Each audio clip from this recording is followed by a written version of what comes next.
you ready, kids? Come on.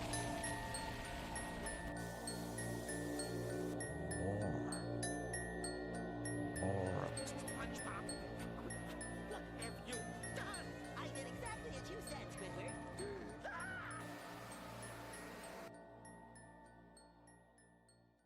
Teori konspirasi SpongeBob SquarePants terbaru. Halo Prank, ketemu lagi sama gue, Nunu Triantoro. Kali ini gue bakal bahas konspirasi tentang SpongeBob nih Prank, yang kisahnya banyak diselimuti dengan misteri. Penasaran kan? Yuk kita bahas. Siapa sih Prank yang gak kenal dengan serial kartun SpongeBob SquarePants? SpongeBob SquarePants adalah sebuah kartun populer yang berkisah tentang kehidupan biota laut di Bikini Bottom. Tokoh utamanya, SpongeBob SquarePants, adalah sebuah spons kuning kotak ceria yang terkadang menyebalkan bagi orang di sekitarnya. Tubuhnya yang kuning dan berpori, serta mata besar dan gigi kelincinya, menjadi karakter SpongeBob ini mudah diingat digemari banyak orang. Tetapi ternyata, di balik kisah jenaka makhluk laut di Bikini Bottom ini, menyimpan teori konspirasi yang mencengangkan loh, Frank. Terdapat beberapa teori yang berkembang di antara para penggemar serial SpongeBob, dan teori tersebut cukup terkenal hingga ada orang-orang yang menyelidiki lebih jauh hingga menganalisis berbagai detail dari serial SpongeBob ini. Yang pertama, karakter-karakter SpongeBob melambangkan 7 deadly sins atau 7 dosa paling mematikan. Dalam serial kartun ini, terdapat 7 tokoh utama yang menjadi bintang dalam kartun ini. Ketujuh tokoh tersebut dipercaya sebagai melambangkan dari 7 dosa paling mematikan. Karakter-karakter utama dari kartun SpongeBob ini memiliki perilaku yang berbeda dan terkesan aneh. 7 karakter utama tersebut adalah SpongeBob yang melambangkan dosa nafsu, selanjutnya adalah Tuan Krabs sebagai melambangkan dosa tamak dan tidak pernah merasa cukup, Sandy sebagai melambangkan dosa kesombongan, Gary sebagai dosa kerakusan, Plankton melambangkan dosa iri hati, selanjutnya Squidward melambangkan dari dosa amarah, dan terakhir Patrick sebagai melambangkan dari dosa kemalasan. Yang kedua, Bikini Bottom adalah tempat pencobaan senjata nuklir. Tempat tinggal makhluk laut yang ada di kisah SpongeBob ini bernama Bikini Bottom. Kota ini percaya terinspirasi dari sebuah daerah yang benar-benar nyata bernama Bikini Atoll. Bikini Atoll merupakan sebuah daerah di lepas Samudra Pasifik yang dipakai sebagai tempat uji coba peledakan bom nuklir sebanyak 23 kali. Ledakan bom nuklir diuji coba di Bikini Atoll. Akibatnya, radiasi dari ledakan nuklir tersebut mencemari lautan sekitar Bikini Atoll, sehingga makhluk laut yang hidup di sekitar Bikini Atoll bermutasi karena terpapar oleh radiasi nuklir yang telah mencemari pulau dan lautan tersebut. Maka dari itu, bangunan-bangunan Bikini Bottom kebanyakan terdiri dari sisa-sisa besi yang dijadikan rumah dan gedung di kota tersebut. Besi-besi tersebut dipercaya sebagian sisa-sisa dari ledakan bom nuklir. Yang ketiga, bahan baku Krabby Patty terbuat dari kepiting.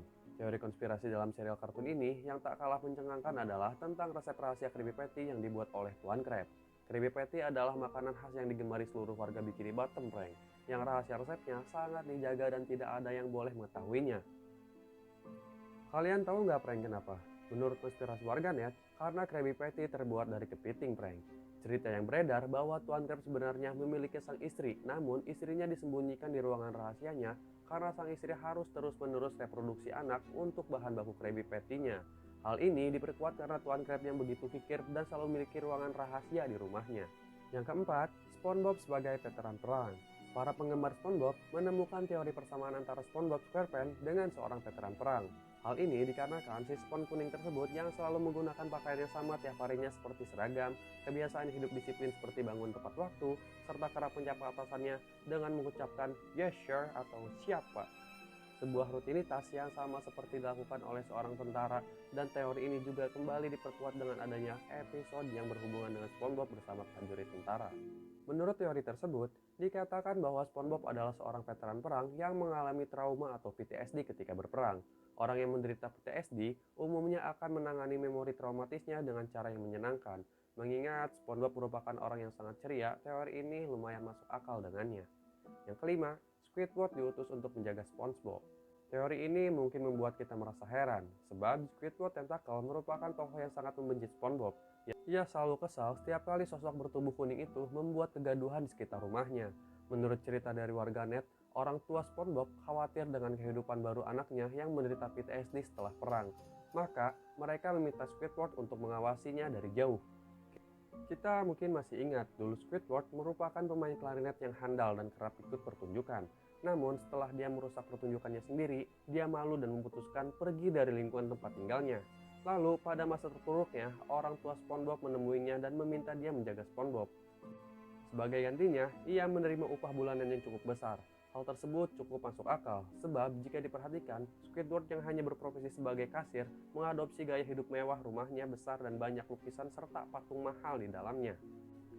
Yang keenam, Pearl anak adopsi. Stephen Hillenburg sebagai kreator dari serinya pernah memberikan jawaban terkait hal ini. Menurut Hillenburg, hal itu sengaja dilakukan karena dia ingin setiap cast di dalam serinya merupakan binatang laut yang berbeda. Namun, menurut teori yang beredar, dikatakan bahwa Pearl anak yang diadopsi oleh Tuan Crab karena ibunya telah meninggal karena dibunuh oleh para pemburu. Hal ini dikaitkan dengan meme yang dibagikan oleh akun Instagram 9gag tentang paus mati karena ditombak di dasar laut. Dia meninggalkan seekor anak paus yang sedang menangis.